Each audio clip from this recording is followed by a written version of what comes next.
ओम नमः शिवाय। महाशिवरात्रि का व्रत और उसकी कथा। एक बार चित्रभानु नामक एक शिकारी था।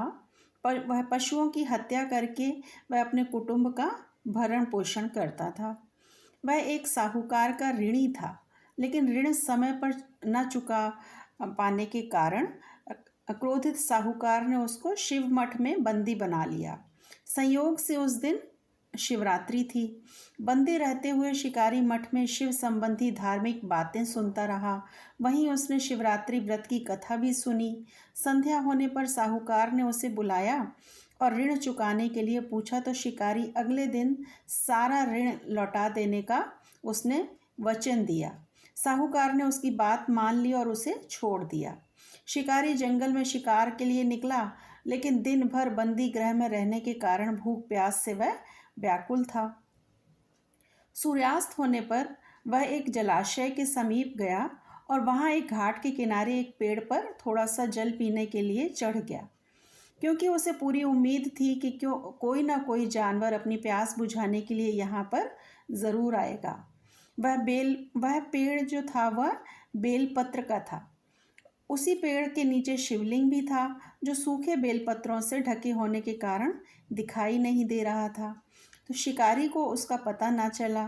भूख और प्यास से थका वह उसी मचान पर बैठ गया। मचान बनाते समय उसने जो टहनियाँ तोड़ी वे संयोग से शिवलिंग पर गिरी। इस प्रकार दिन भर भूखे प्यासे शिकारी का व्रत भी हो गया और शिवलिंग पर बेलपत्र भी चढ़ गए।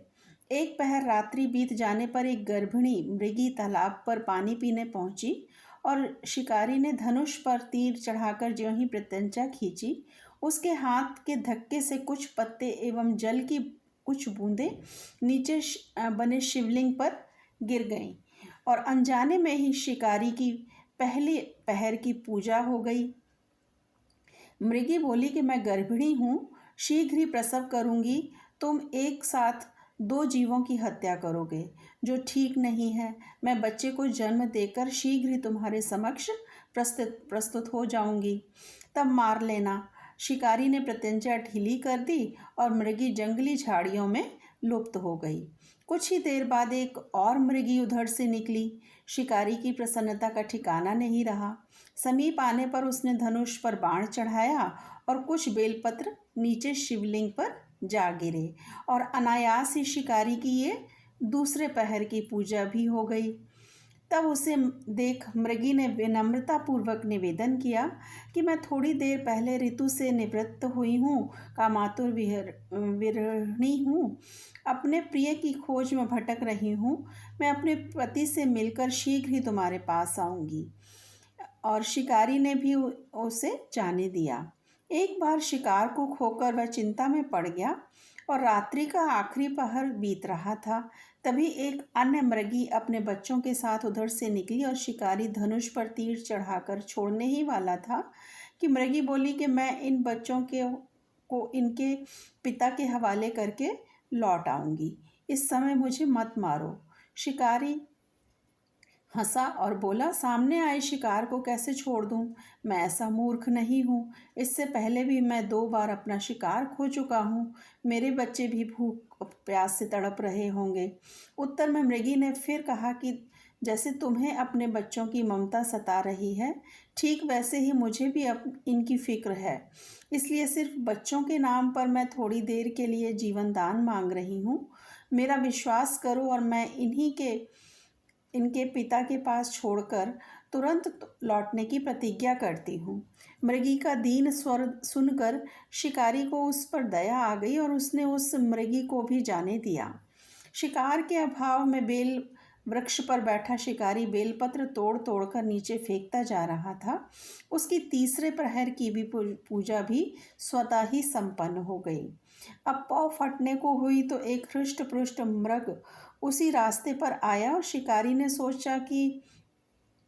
सोच लिया कि इसका शिकार तो वह अवश्य ही करेगा। शिकारी की तनी प्रत्यंचा देखकर मृग विनीत स्वर में बोला, भाई, यदि तुमने मुझसे पूर्व आने वाली 3 मृगियों तथा छोटे छोटे बच्चों को मार डाला है, तो मुझे भी मारने में विलंब ना करो। ताकि मुझे अपने वियोग में एक क्षण भी दुख न सहना पड़े। मैं उन मृगियों का पति हूँ। यदि तुमने उन्हें जीवन दान दिया है तो मुझे भी कुछ क्षण जीवन देने की कृपा करो। मैं उनसे मिलकर तुम्हारे समक्ष उपस्थित हो जाऊंगा। मृग की बात सुनकर शिकारी ने सारी कथा मृग को सुना दी। तब मृग ने कहा कि मेरी तीनों पत्नियां जिस प्रकार प्रतिज्ञाबद्ध होकर गई हैं, वे मेरी मृत्यु से अपने धर्म का पालन नहीं कर पाएंगी। अतः जैसे तुमने उन्हें विश्वास पात्र मानकर छोड़ा है, वैसे ही मुझे भी जाने दो। मैं उन सबके साथ तुम्हारे सामने शीघ्र ही उपस्थित होता हूँ। उपवास, रात्रि जागरण तथा शिवलिंग पर बेलपत्र चढ़ने से शिकारी का हिंसक हृदय निर्मल हो गया था। उसमें भगवत शक्ति का वास हो गया था। उसके हाथ से धनुष तथा बाण छूट गया और उसने मृग को जाने दिया। थोड़ी ही देर बाद वह मृग सब परिवार शिकारी के समक्ष उपस्थित हो गया ताकि वह उनका शिकार कर सके, किंतु जंगली पशुओं की ऐसी सत्यता, सात्विकता एवं सामूहिक प्रेम भावना देखकर शिकारी को अपने ऊपर बड़ी ग्लानि हुई। उसके नेत्रों से आंसुओं की झड़ी लग गई। उस मृग परिवार को न मारकर शिकारी ने अपने कठोर हृदय को जीव हिंसा से हटा सदा के लिए कोमल एवं दयालु बना लिया। देवलोक से समस्त देव समाज भी इस घटना को देख रहे थे और उसके ऐसा करने पर भगवान शंकर ने प्रसन्न होकर तत्काल उसे अपने दिव्य स्वरूप का दर्शन कराया तथा उसे सुख समृद्धि का वरदान देकर गुहनाम प्रदान किया। यही वह गुह था जिसके साथ भगवान श्री राम ने मित्रता की थी। इस प्रकार महाशिवरात्रि पूजन पौराणिक व्रत कथा समाप्त हुई। ओम नमः शिवाय। ओम नमः पार्वती पतये। हर हर महादेव।